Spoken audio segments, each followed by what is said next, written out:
two of the oldest books from our collection. They show the influence of the Islamic world of science and astronomy to the Western world and why these books are so important. This is the main recipe of creating a cartoon. Keep it simple, keep it direct, and keep it funny.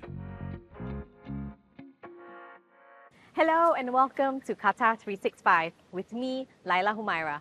On this episode, we are looking at literature through a creative lens, going beyond the pages of a book and exploring how a story can be told through art, whether it's the elegant brushstrokes of calligraphy or the striking colors of a mural. But first, I'm here at the Museum of Islamic Art to visit a library that's home to one of the biggest collections of books on Arab art and culture in the region. Beyond the rich collection of historical objects on display, the Museum of Islamic Art is also a beacon of learning. The Mia Library occupies a large section of the museum, a welcoming space for people of all ages. While the books can't actually be borrowed, Susan Parker-Levy, who's the head of the Mia Library, says its extensive collection is worth making a few visits. It's one of the biggest collections of books about Islamic art. We have 25,000 titles and we have around 70,000 volumes. It's definitely very specialist in Islamic art and something that any scholar interested in the subject should come and visit us. Most of the books are easy to find, but the library's best-kept secret is hidden in plain sight. Deep in the vaults of the museum is a room full of ancient texts. One of the highlights of the Mia Library is its collection of rare books, a treasure trove of more than 5,000 old manuscripts and diaries dating as far back as the 15th century. Written in Arabic, Latin, French, and Persian, the books cover a wide range of topics, from astronomy to geography, history to religion, and autobiographies detailing the voyages of early explorers. So here I've selected two of the oldest books from our collection. One of them is in Arabic and Latin, and the other one is just in Latin. And the thing that these two both have in common is they show the influence of the Islamic world of science and astronomy to the Western world. So the first one is a book in Latin, which is from the time of the printing press in Incontabula, and it has very beautiful illustrations as well as the text that you can see. And then the Arabic book here is on philosophy and also on science.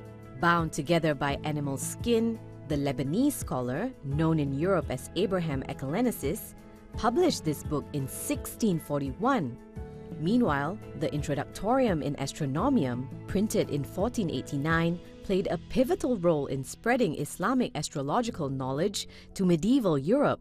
The Arabs were really ahead of the time on this, and you see through the book there's very beautiful illustrations and it's just a very beautiful typeset as well. These books may be rare and old, but the library also recognizes the subtle difference between a rare copy and an antiquarian book. Rare books don't necessarily have to be about the date. So a rare book could be something that it's rare because it's a limited edition. There's only a certain number that have been produced because of the provenance. Sometimes it's like something can be so specific and so rare that it's a different thing than the age of it. Rare or antiquarian, the library is committed to preserving the books to keep them in the best condition. One way to make the texts timeless and accessible is to digitize them. The digitization efforts reflect the library's approach to technology, choosing to embrace changing trends. We have ebooks, we have LibGuides, we have online resources. Anyone in the world can kind of tap in and see our digitized versions of some of the things in the Rare Book Room and also the ebooks that we have. So, I really don't think that technology is a problem. It's really something that's actually an advantage.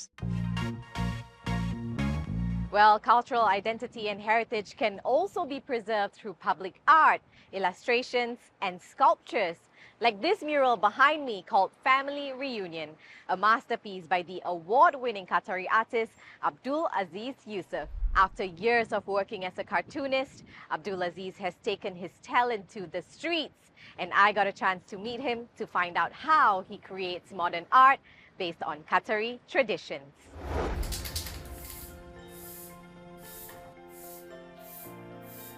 Firstly, let's go back to the beginning. How and when did you get into art? Since ever I can remember, I was the kid that draws all the time in the classroom.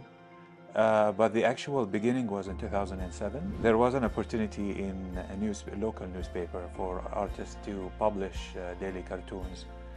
And I said, okay, hell yeah, it's my turn to try this field. I was so happy with the 3,000 riyals a month. This is what motivated me to become a professional. Now, the art of cartooning can be seen as a powerful tool of communication. Cartoonists can say a lot with little or sometimes no words at all. So how can you tell a story or send a message through cartoons? No, it's simple. It's like a abstract form to tell one thing. So you just have to focus on one thing so that you don't confuse people. And that one thing has to be the most powerful piece in your message. This is the main recipe of creating a cartoon. Keep it simple, keep it direct, and keep it funny. Over the years, you've developed your own distinct style. How did you find it? Trying to find shortcuts where I don't draw the fundamentals of drawing a face or follow a successful guide to create a character design. So there is a heritage of abstracting the faces and creating shapes and so on. And I just took the gist of it and applied it in my own word using my cartoon drawing too. It's not putting identity as much as trying to be as realistic as possible, to be honest and reflecting what you see.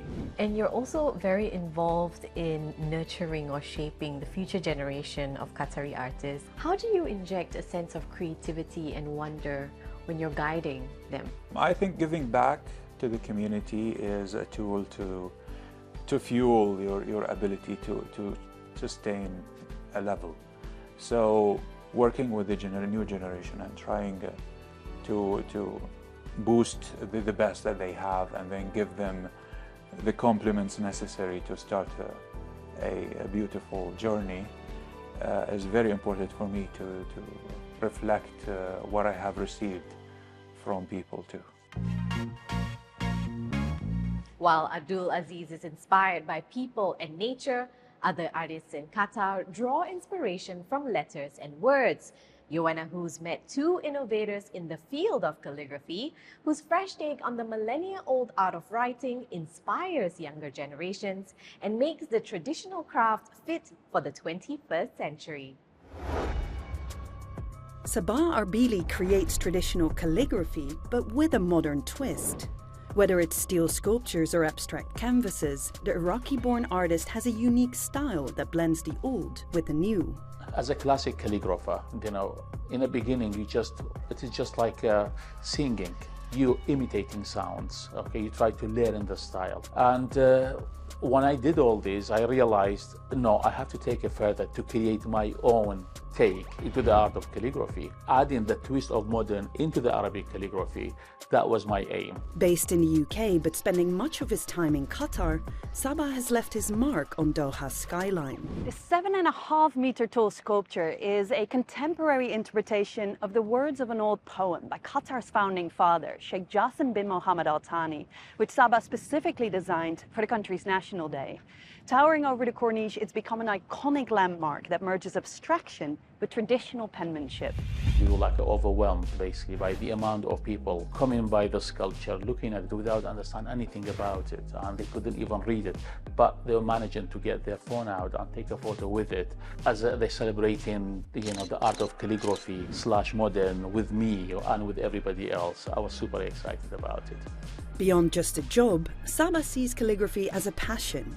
He hopes that by exhibiting internationally, he will introduce art enthusiasts all over the world to an old craft that they might not be familiar with. So in a lot of cultures, they don't understand what I'm doing. I had an exhibition in Washington 2 years ago. The audience, they had absolutely no clue about, why all this mess in my art. But I said, it's not a mess. It is, an interpretation of the text, but it's twisted into a modern conceptual meaning. So then they felt related to the artwork.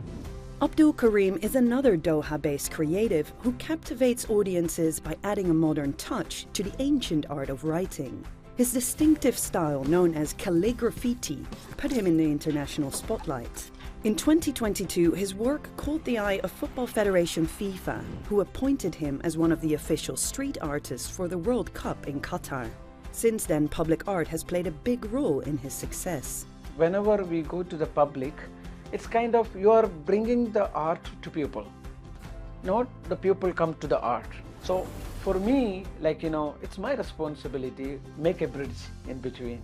The art should refresh, not as sentimental, Abdul uses non-traditional painting methods, and he draws on some unusual surfaces. The most impressive of them all is the canvas you can't actually see. Swapping his paintbrush for his lightsaber, the style is called light calligraphy. Blink and you might miss it. Because you're a calligraphy artist, so you know the letter, but you have to know, the word, like there's no canvas, it's on air. So you have to know the movement, you have to memorize your movement. While art is subjective and preferences are personal, Abdul says pushing creative boundaries is part and parcel of innovation.